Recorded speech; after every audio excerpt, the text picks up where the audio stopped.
Bonjour, merci d'être avec nous pour un nouveau numéro de Dimanche en politique. Avec aujourd'hui une question, y a-t-il trop d'éoliennes en Bourgogne?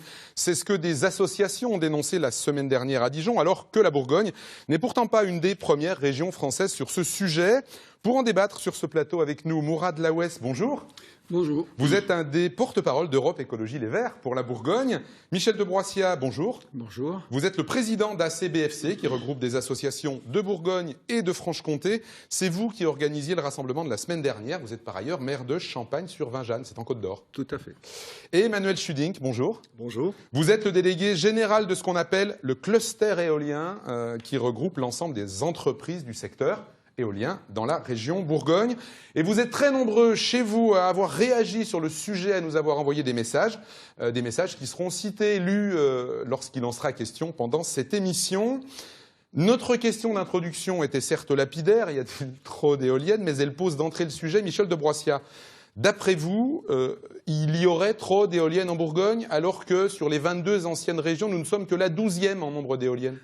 Oui, mais avant de dire ça, il faut se poser la question, à quoi servent-elles et qu'est-ce qu'elles donnent? Donc il faut faire un retour d'expérience et nécessairement, il faut passer par le parc de Saint-Seine-l'Abbaye. Donc, si vous voulez, moi, je suis tombé dans ces éoliennes par hasard, en 2010, parce qu'elles arrivaient chez moi. Et en tant qu'ingénieur, en tant que même docteur en environnement, si vous voulez, je me suis posé la question, j'ai acheté les données météo et j'ai commencé à faire des simulations pour voir ce que ça donnait. Et quand je ne comprenais pas, parce que j'allais au comité de pilotage du Mirbellois où on voulait faire un parc éolien, et je disais, ça ne marche pas.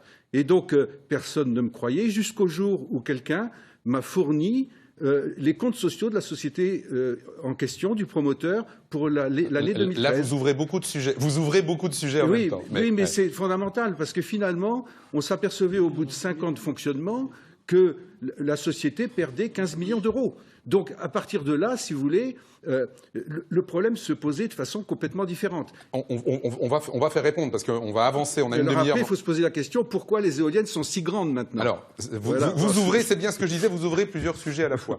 D'abord, cette première question, Mourad Laouès, est-ce qu'on peut la poser comme ça d'ailleurs? Y a-t-il trop d'éoliennes ou pas?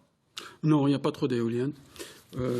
D'ailleurs, M. de Broissia dit qu'il est ingénieur en environnement, docteur en environnement. Il dit aussi qu'il il lutte pour la préservation de l'environnement. Nous en parlerons, parce que là-dessus, les écologistes tout de même sont les mieux placés sur cette question. Maintenant, pour revenir à la réalité de l'éolien, les éoliennes sont en majorité très bien acceptées. Je vous propose deux indicateurs. Le premier indicateur, c'est les réponses positives aux sollicitations d'investissement des citoyens, de plus en plus. Le deuxième point, c'est les nombreuses visites actuellement, et de plus en plus, organisées ou pas dans les parcs éoliens. Emmanuel Schudink, trop, pas assez? Je vais me permettre juste de répondre. En tant que riverain du parc de Saint-Seine, je peux rassurer M. de Broissia, les éoliennes tournent toujours à Saint-Seine.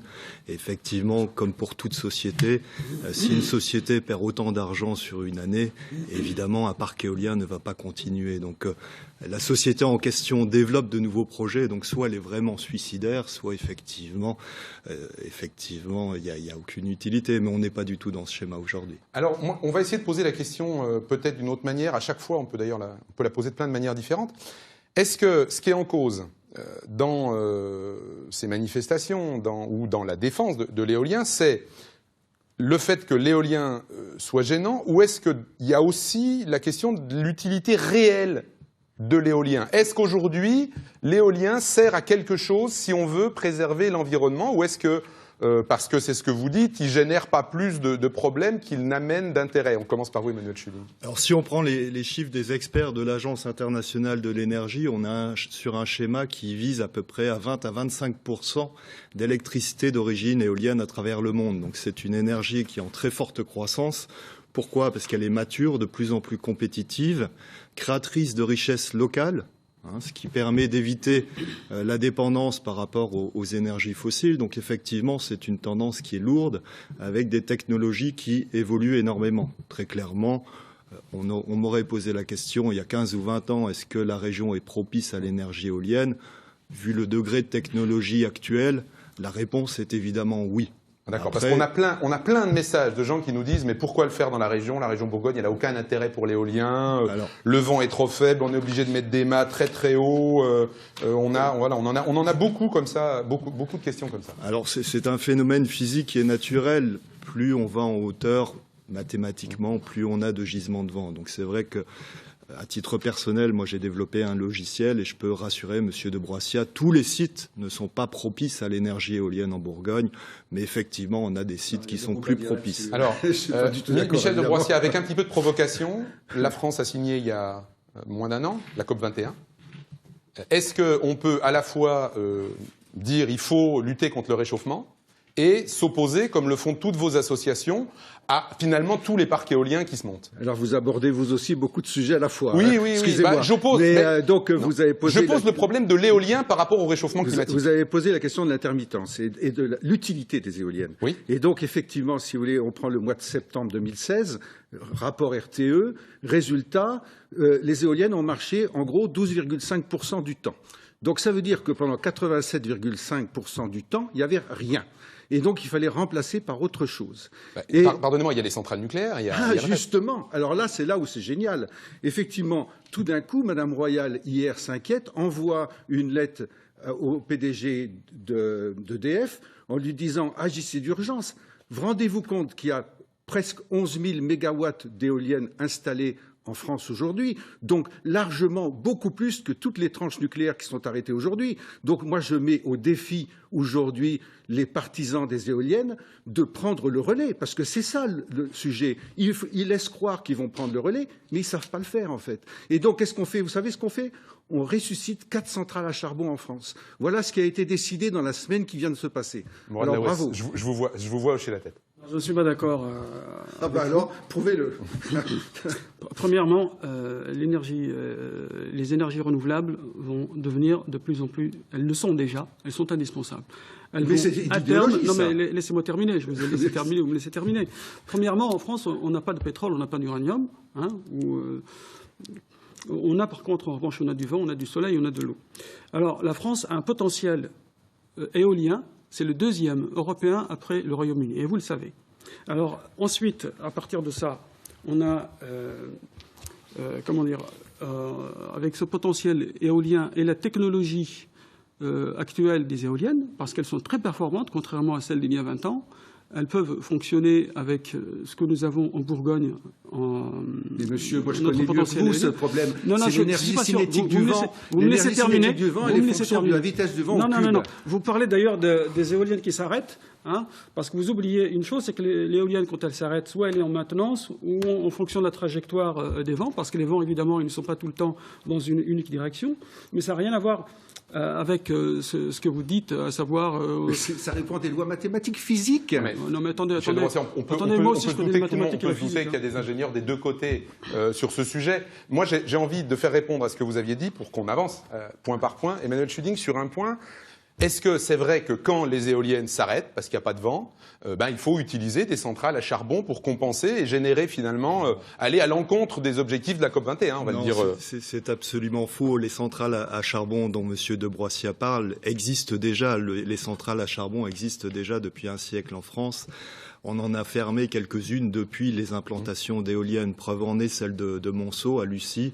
La tendance est lourde, c'est-à-dire qu'on ferme aujourd'hui des centrales d'origine fossile. Monsieur, c'est clair, on vient de suspendre. Là, cette semaine, On vient de Mais est-ce que ces suspendre énergies la se complètent la fermeture. fermeture de 4 centrales. On vient de suspendre la fermeture, tout à fait, je suis d'accord avec vous. Ah, voilà. On suspend la fermeture, mais là, la cause n'est pas l'éolien, la cause est l'arrêt de tranches nucléaires. Ah, mais alors pourquoi l'éolien ne prend pas le relais? C'est tout bête, c'est tout bête. C'est tout bête, tout Bah, simplement. écoutez, vous Tout savez- simplement. Attends, permettez-moi d'y répondre. Tout simplement parce que nous n'avons pas assez développé les énergies renouvelables en France. Alors, C'est vous vous rendez aujourd'hui- compte? Alors, jusqu'à quand il faut les développer? Il faudrait mettre 60 000, 120 000, avec des résultats comme 12,5% de rendement sur Non, un non, mois. non. Mais comment fait-on? On n'est pas du tout dans les rendements que vous Mais décrivez. prenez l'exemple de Mais- l'Allemagne. L'Allemagne a développé développé des énergies renouvelables qui sont équivalentes à leurs énergies pilotables, ils n'ont pas retiré 1 mégawatt d'énergie pilotable. C'est-à-dire que les éoliennes... Attendez, s'il vous plaît. Permettez-moi juste d'y répondre. L'Allemagne a quand même retiré 25% de son parc électrique au travers des centrales nucléaires. C'est énorme. Mais ils les ont remplacés par des centrales à charbon, monsieur. Mais non. Citez-moi un seul nom de centrale à charbon. Intégralement. Absolument pas. Un seul nom de centrale à charbon. C'est complètement faux. Je vivais en Allemagne. Des statistiques qui sont fausses, monsieur. Attendez. Je vivais en Allemagne. Je peux vous assurer que l'énergie au charbon, l'électricité au charbon, elle a toujours été présente en Allemagne et de manière beaucoup plus importante qu'aujourd'hui. Et vous ne dites pas qu'aujourd'hui, l'Allemagne crée de nouvelles centrales au charbon et qu'elle en ouvre encore aujourd'hui? C'est faux ou c'est vrai, ça? C'est faux. Ce sont des centrales... Vous dites que c'est faux? Oui, tout à fait. Alors là, je vous mets au défi de le prouver. Écoutez, citez-moi un nom de centrale. Un seul nom. Et je vous un mot de Mourad Laouest et puis on avance. Alors, moi je reviens, un petit mot, ça risque d'être un peu long, parce que je reviendrai un petit peu sur à la fois les énergies fossiles dont parle monsieur, mais également un peu de nucléaire, parce que de ce côté-là, notre indépendance énergétique, elle est dans les énergies renouvelables. Nous avons ce défi à relever. Nous avons les engagements de la France, dont je crois que monsieur a parlé à l'instant, à savoir les réductions des gaz à effet de serre et toutes ces choses-là. Donc, nous avons des engagements à l'Union européenne, des engagements avec la COP21. Nous avons la loi de la transition énergétique. Les énergies renouvelables sont obligatoires. On n'a pas le choix. Il y a deux autres raisons. L'environnement et la santé publique, d'une part. L'économie et la stratégie de réindustrialisation de notre région, d'autre part.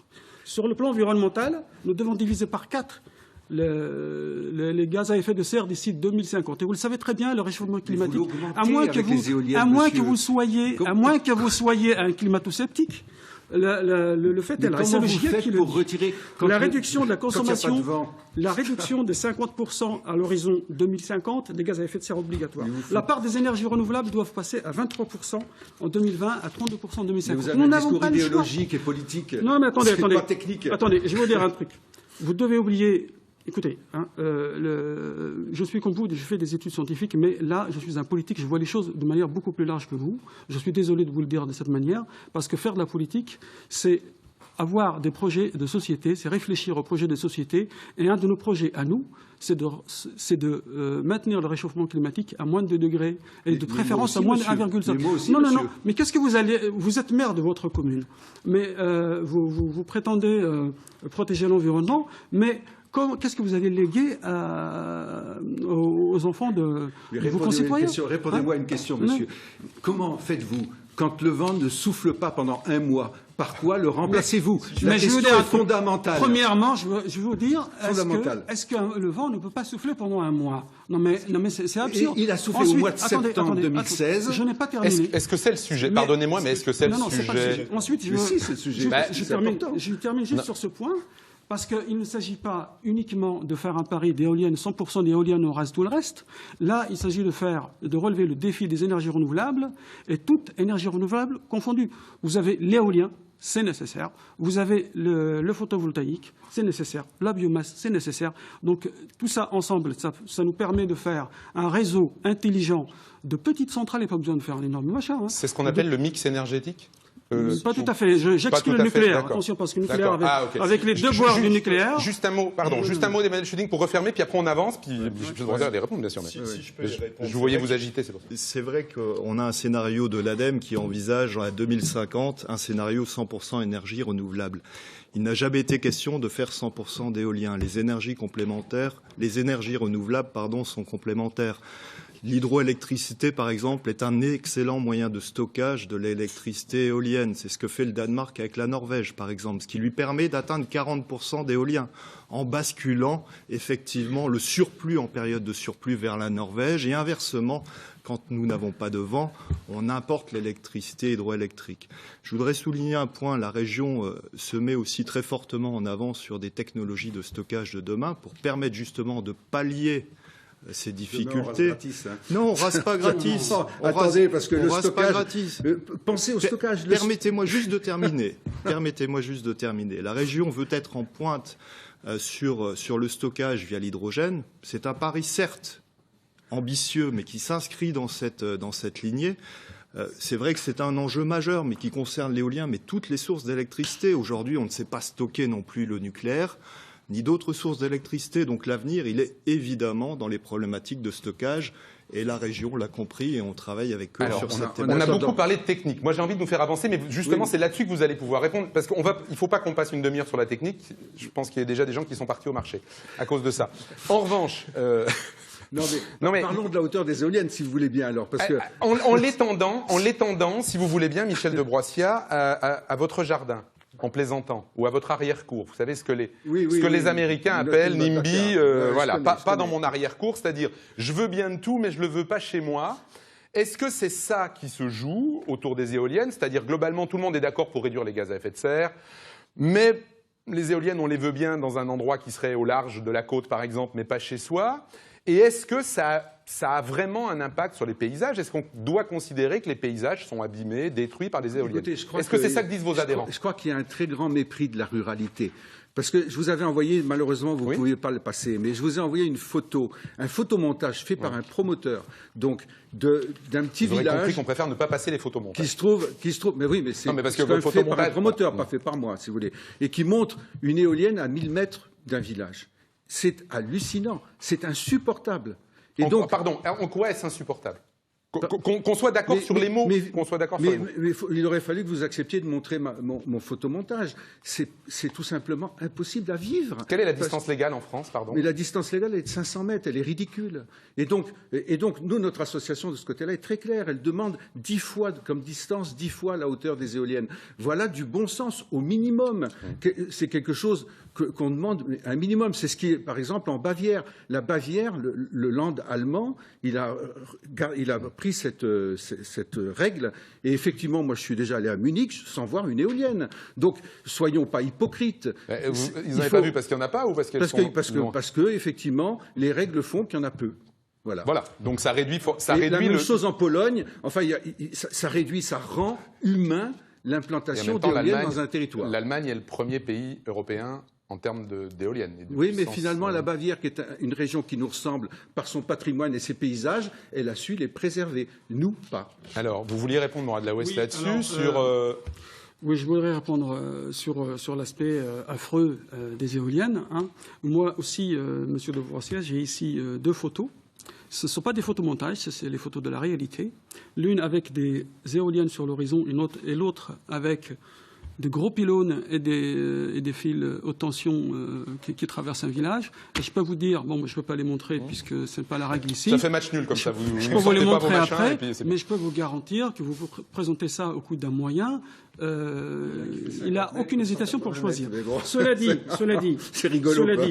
Tout choix énergétique, tout choix de développement que nous faisons impacte notre paysage, impacte notre mode de vie. Alors, vous acceptez bien des zones commerciales, des zones industrielles, qui sont quand même pas des modèles d'architecture. Vous acceptez bien les centrales nucléaires et les centrales thermiques qui ne sont pas plus. Vous acceptez bien les lignes TGV, vous acceptez les infrastructures autoroutières et les aéroports qui détruisent en plus l'environnement. Vous acceptez tout ça, mais vous refusez les éoliennes, alors que les éoliennes sont harmonieusement intégrées dans les paysages. Qu'est-ce que vous acceptez, monsieur? Excusez-moi, parce que là, je me demande dans quel monde vous vivez, là. Attendez, justement. J'y viens, parce que je vais vous dire, le paysage est un élément dynamique. Tout ce que je vous dis, c'est que tout simplement, nous devons vivre avec les besoins de la population, les besoins fondamentaux. On doit être à l'écoute de ces besoins.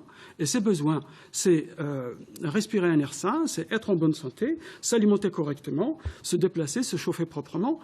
Et là-dessus, il n'y a pas de solution. Mais les opposants évoquent aussi des problèmes de santé sur les éoliennes, Morad Laouest, en particulier. J'y reviendrai. Je termine juste sur ce point. J'aimerais rebondir là-dessus. Non, mais attendez, je termine sur ce point. Je termine juste sur ce point.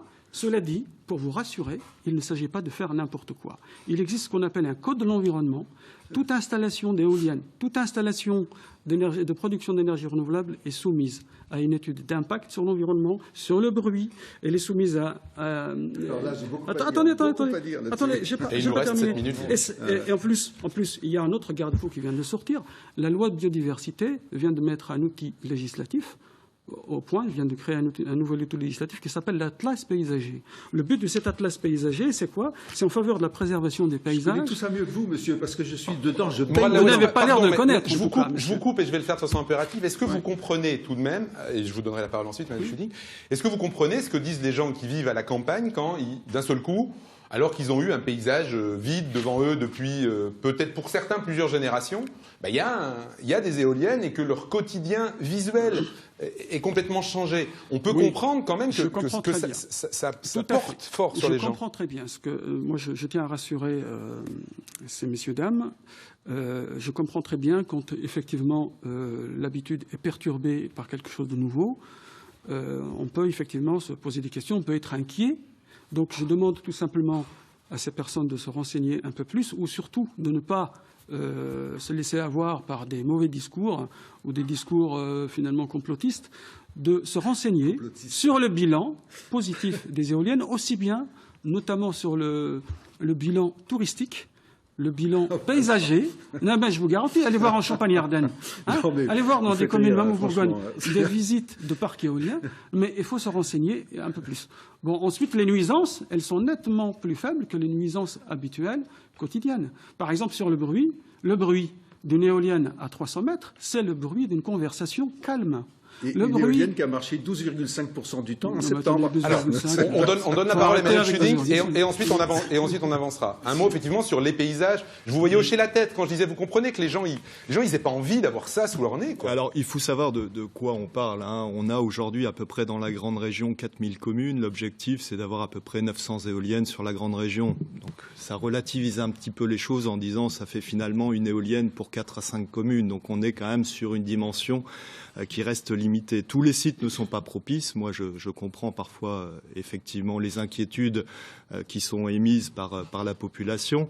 Et je dois avouer qu'un projet éolien, ça doit se construire. Alors, on a sans doute des choses à améliorer en termes de concertation, en termes de présentation, en termes d'échange avec les élus. On peut prendre un projet un petit peu symbolique, non loin d'ici, à Chamols, dans le Jura, où la population a été associée dès le départ. Et aujourd'hui, on a plusieurs centaines d'habitants qui investissent dans ce qu'on appelle une éolienne citoyenne. Donc effectivement, une éolienne sur 8 ou 9. Je relance juste, je prolonge ce que vous dites quand vous parlez de population, parce qu'on a eu beaucoup de questions, de messages, de gens qui nous parlent de consultation et de population. BB21 qui nous dit par exemple pourquoi la population locale d'un projet n'est pas consultée. C'est l'élu local avec son conseil qui décide pour tout le monde. Où est la démocratie? Et c'est un des points qu'on entend souvent sur ce sujet, Michel de Broissiat, puis vous nous répondrez. Oui, mais je voudrais aborder le problème de la santé et du code de santé publique, parce que ça, c'est quand même quelque chose d'important. Figurez-vous que le code de santé publique dit qu'il y a tapage nocturne à partir du moment où le bruit dépasse 30 décibels la nuit. Eh bien, qu'est-ce qui s'est passé? Comme ça a empêché de mettre des éoliennes, qu'est-ce qu'on a fait? On a changé, on a pris un arrêté qui permet d'augmenter le bruit la nuit jusqu'à 35 décibels.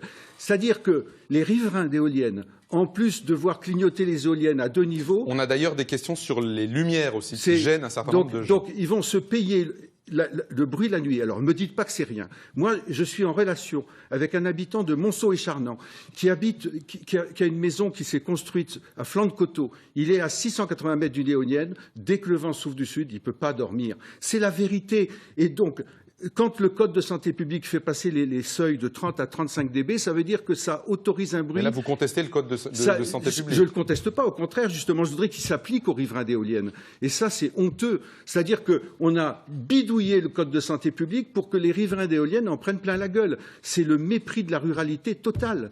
Et quand on fait passer à 35 décibels, ça revient à multiplier par 3 le bruit à la source. C'est considérable. Alors c'est honteux. Et quand je lis dans vos publications, monsieur Laouesse, que vous êtes contre le gigantisme des éoliennes, il est impossible de faire autrement parce qu'il n'y a pas de vent dans notre région. La seule solution, c'est d'augmenter la surface de la voilure. Parce que j'y peux rien, l'énergie cinétique du vent, elle dit ça. Ah ben vous y revenez à la technique, je vous avais pourtant interdit. Mais oui, mais voilà. Non. Si je peux juste répondre quelques données au niveau du bruit, effectivement. Ce qu'il faut prendre en considération, c'est qu'aujourd'hui, les distances, certes, sont de 500 mètres pour une éolienne, mais on est à 150 mètres d'une autoroute, à 150 mètres pour une ligne TGV et on n'a même pas de distance pour les lignes à très haute tension. Donc Après, moi, c'est je pas parce veux que c'est bien- pas bien pour les autres qu'il faut... Ah non, mais hein. je suis d'accord avec vous. Les technologies évoluent. En plus, parce que c'est un bruit qui revient comme une Non, goutte mais- d'eau avec le bruit de la pale Non, qui mais passe devant le mât. C'est Vous insupportable. prétendez qu'elle ne tourne que 12% et vous me dites les gens ne peuvent plus dormir la nuit. Et Donc quand, il faut quand être le vent, j'ai dit cohérent. quand le vent soufflait d'un large secteur sud. J'ai dit quand le vent Ah. souffle d'un large secteur Bon, sud. il nous reste 2 minutes, un mot sur la consultation ou pas tout de même. Est-ce qu'il faudrait modifier la façon... Voilà, c'est la petite horloge qui tourne, c'est ça, Michel de Broissiat, effectivement. Je n'ai encore rien dit sur cette question. Je répondrai juste très vite sur le caractère éolien, le caractère des grandes éoliennes. Il y a aussi le petit éolien, pour vous rassurer. Bon, je passe sur la consultation. Ouais, un mot sur la consultation, parce Un mot qu'en sur plus, la tout ce qui est participatif chez Europe Écologie, c'est... Absolument. votre Nous truc. sommes, d'ailleurs, c'est au cœur de la gouvernance écologiste, la consultation. Pour ELV, les projets doivent toujours être co-construits du début jusqu'à la fin. Ce qui n'est pas le cas, on est d'accord pour l'instant, dans la plupart des cas? C'est pas toujours le cas, effectivement. Pour aboutir à des projets consensuels, je vous cite Center Parks, par exemple. Non, mais écoutez, Attendez, c'est pas toujours le cas. on a des commissions d'enquête publique qui viennent chez nous, Non, qui donnent mais un avis attendez, défavorable, attendez. Non, et non. le préfet signe des Vous deux n'avez mains. pas, nous n'avons pas la même vision. Non, attendez. J'y peux rien, Nous c'est la n'avons vérité. pas, nous C'est n'avons la pas la vérité. même La vision. majorité. Nous n'avons c'est pas la la même vérité. vision Ce de sont la des cas consultation isolés. citoyenne, vous et moi. Mais c'est monsieur. le cas chez moi. je Vous suis me laissez désolé. terminer, s'il vous plaît. Nous n'avons pas la même vision de la consultation citoyenne. Ah oui, La non, sûrement pas, Non, mais attendez. Il faut savoir une chose. C'est que le dialogue, je dis bien le dialogue, pas la mise devant le fait accompli. Le dialogue avec la population est une nécessité démocratique. Sur ce point, je vais vous dire une chose. Aujourd'hui, les citoyens, ils veulent participer et être acteurs du développement et de l'aménagement de leur Oui. territoire. Mais là, il y a plein de citoyens qui disent qu'ils ne sont pas d'accord dans ces Non, non, associations. attendez. C'est un mouvement sociétal. Les gens ne supportent plus d'être mis devant le fait accompli. En revanche, quand un projet est co-construit entre citoyens, collectivités locales, comme ça se passe par exemple dans le Clunisois, pour des projets dans le Clunisois ou à Chamol, Mais vous en rigolez, Franche-Comté, comment ça se passe Les très promoteurs bien. éoliens, Non, ils mais vont voir non, une commune, je ils suis disent très si tu ne mets sérieux. pas des éoliennes, je la mets sur la commune à côté. Attendez, je et suis- ils disent non, la mais- même chose aux Non, paysans. non. Mais c'est- Attendez, mais c'est honteux. je ne Enfin, rigole c'est pas ça pas. qui se C'est un passe. sujet très sérieux. Mais Je c'est prends pas ça qui se passe. très au sérieux ce que disent nos concitoyens, et je peux vous garantir que là-dessus, je suis intraitable sur la Vous consultation. savez quoi? Moi, je vais être D'ailleurs, intraitable parce que je vous arrête tout de suite. Regardez, 30 secondes. Juste un mot important. Non, mais non. Message. 25 En fait, Non, c'est terminé. Non, Je vous coupe, l'émission est terminée, il nous reste 20 secondes. Je dois juste annoncer que c'est Ségolène Royal qui sera, justement, on parlera sûrement d'éolien dans la deuxième partie, la partie nationale On de n'a pas cette parlé émission. d'emploi ni de Non, on n'a pas formation. parlé d'emploi, j'en suis désolé, dommage. Manuel Schuding. c'est dommage parce que- C'était un vrai débat. Merci à tous les trois, bon dimanche, au revoir.